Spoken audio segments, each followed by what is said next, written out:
Hello and welcome to the Vibe of the 315 podcast. I'm Cam, And I'm Emily. and today we're going to be covering a lot of various topics. First, we're going to be starting with Syracuse basketball. But first of all, I want to say shout out to Emal for filming the last episode. You did a really good job, and I'm Thank very you. proud of you for that. So, guys, thank her in the comments like you did in the last video for filming the last episode because without her, it wouldn't have been possible. All right, getting into some Syracuse basketball. They beat Notre Dame. This is a while back. We're just going to recap a few games and go over the UNC game. So they beat Notre Dame, final score of 78-73. They played number 20 Miami and they lost by a final score of 82-78. And they beat Georgia Tech on the road with a score of 80-63. Syracuse's most recent game we played was against UNC, which we unfortunately lost. The final score was 72-68. Overall, they put up a hard fight, though.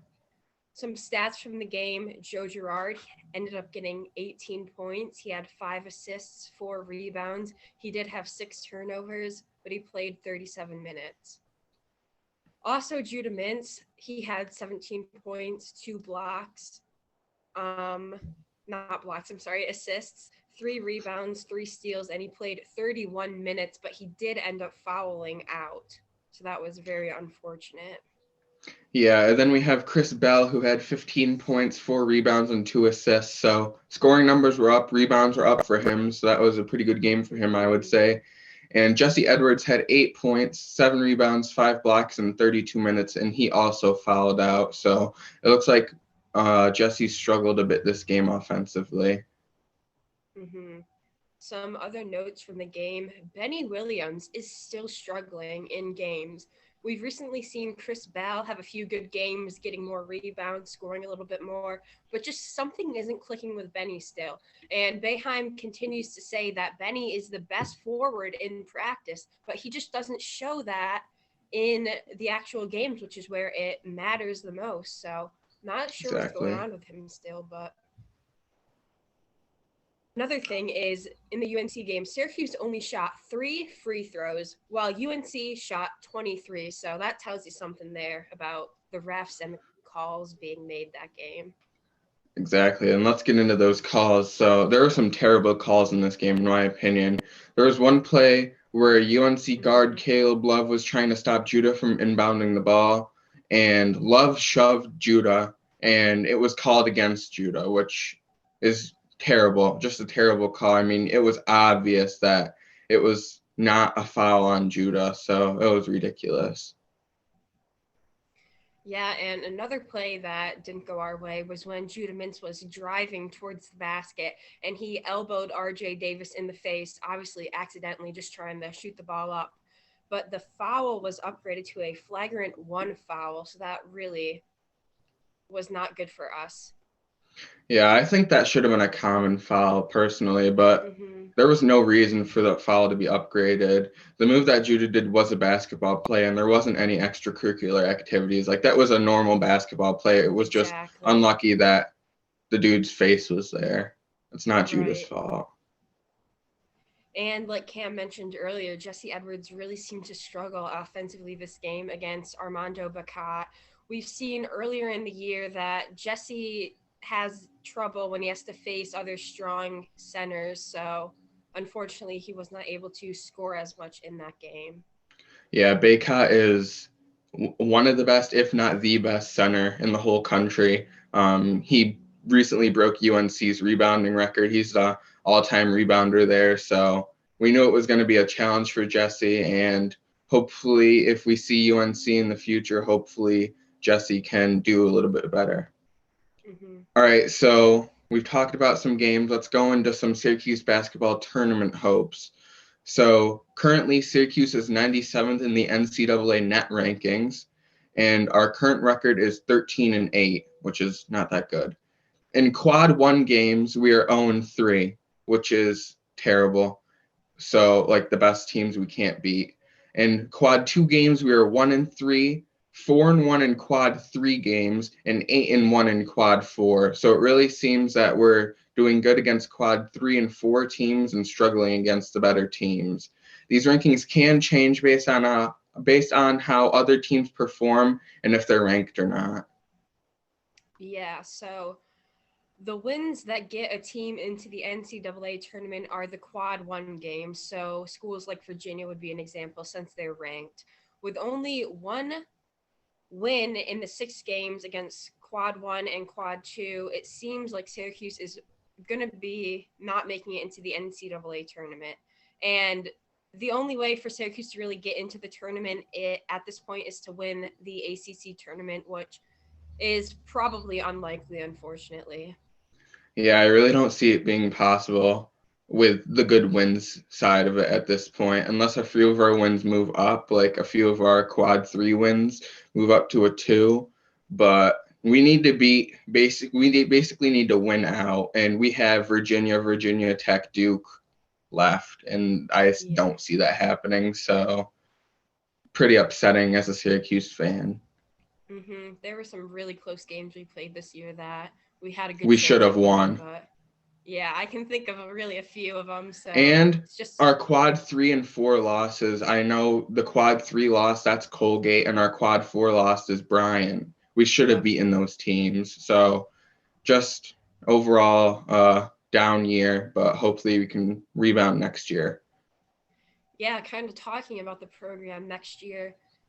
There are 0 recruits committed for the 2023-24 season. So the only prospect that we have even offered that isn't committed is 7'2" power forward William Patterson out of Brooklyn, New York. He has offers from Syracuse, Cincinnati, TCU, Oklahoma State, and Rutgers.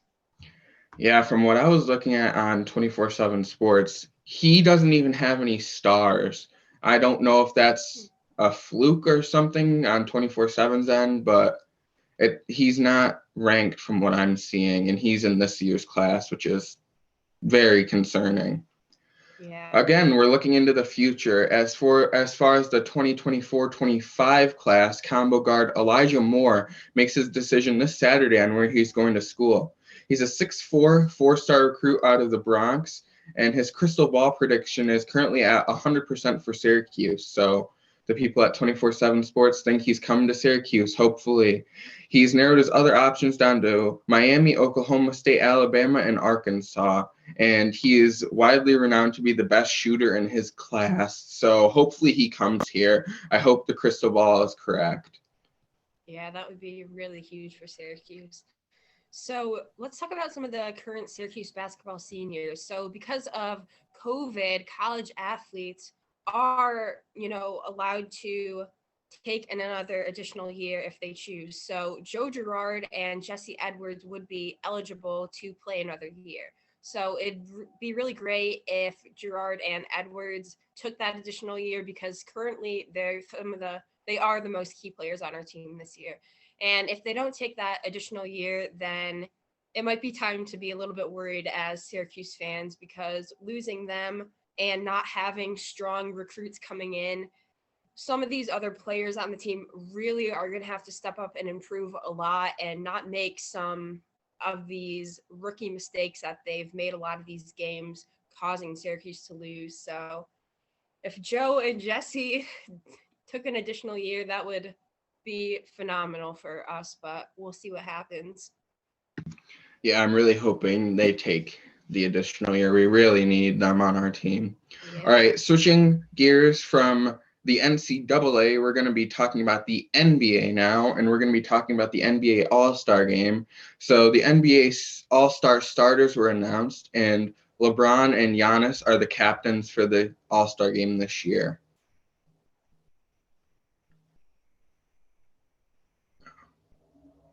This pool includes Steph Curry, Luka Doncic, Zion Williamson, Nikola Jokic, Kevin Durant, Kyrie Irving, Donovan Mitchell, and Jason Tatum. So big talent on the starters list.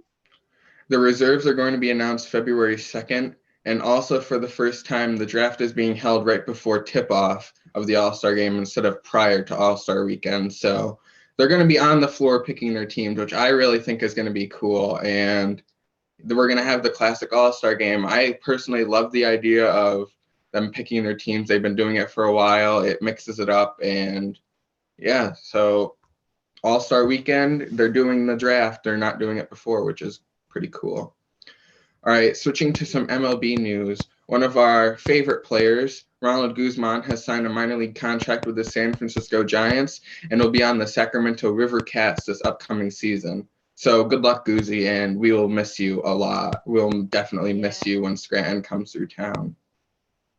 So let's talk about the Correa deal. I know this has been mentioned a lot on our podcast, and it's a little bit of old news now, but Carlos Correa finally ended up signing a 6-year deal for $200 million to end up staying with the Minnesota Twins. So we know that I believe the Padres and the Mets were The Giants, and then it was the Mets, and then he's ending up back with the Twins. Some other teams were interested in him, but he ended up having some sort of unclear injury type thing on his medical record. So I think it was something with his leg. He got a surgery with his leg, and the teams didn't like what they saw in the physical. So yeah, Correa ended up back with the Twins. Yeah, so good luck to him. Hopefully better than the Mets. Leg and yeah. But yeah, all right, that's some the MLB current news with him. Yep. Some MLB prospect news. So the new MLB prospect rankings have been dropped, and the number one prospect in all of baseball is Orioles infielder Gunnar Henderson.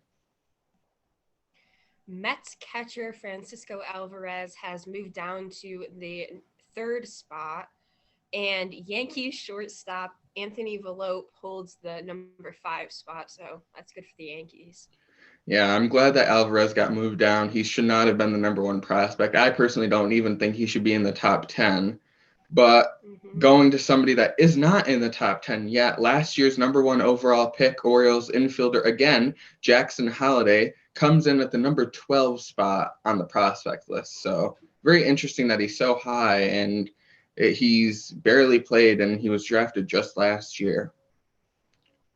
All right, we're going to talk about our Super Bowl predictions now. So obviously the championship division games are this weekend, and so we're just going to do our Super Bowl predictions. So my Super Bowl prediction, I think it's going to be Eagles and Bengals, and the Bengals are going to win. Final score 24-21.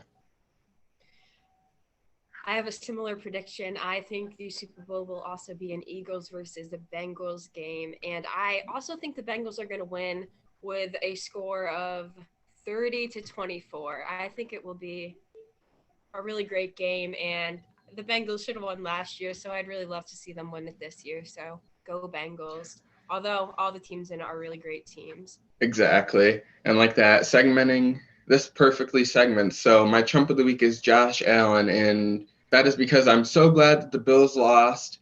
And I went into the playoffs saying, I don't care who wins the Super Bowl as long as it's not the Bills. And thankfully they lost against the Bengals. So thank you, Bengals, for doing God's work. And no matter what, even if they lost, Josh Allen's still a chump in my eyes. So he got the chump of the week this week.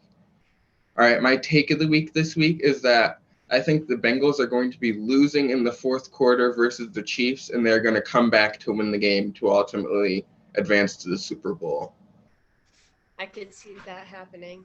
So for my show and tell this week, I have a Ronald Guzman card, since we had just talked about him.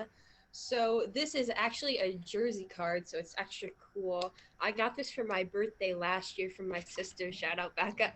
And we last year he was on the Scranton Rail Riders. So me and Cam and our uncle took my uncle took a little road trip down to Scranton, and we were able to get this signed, and we got really lucky because we were about to leave, but he came out just in time before we left, so we were able to get him. But yeah, it's a signed Ronald Guzman jersey card, so wish him luck this year, and hopefully he continues playing.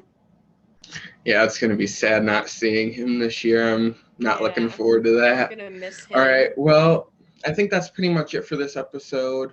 Our social medias are in the description as always. Emal, do you have anything to add? Nope. Appreciate your guys' continued support, and I know the last couple episodes have been a little different, and we didn't do one last week, but hopefully we'll be able to get back on track with consistent uploads. So yeah. Yep. All right. But other than that, that's pretty much it, and we're out.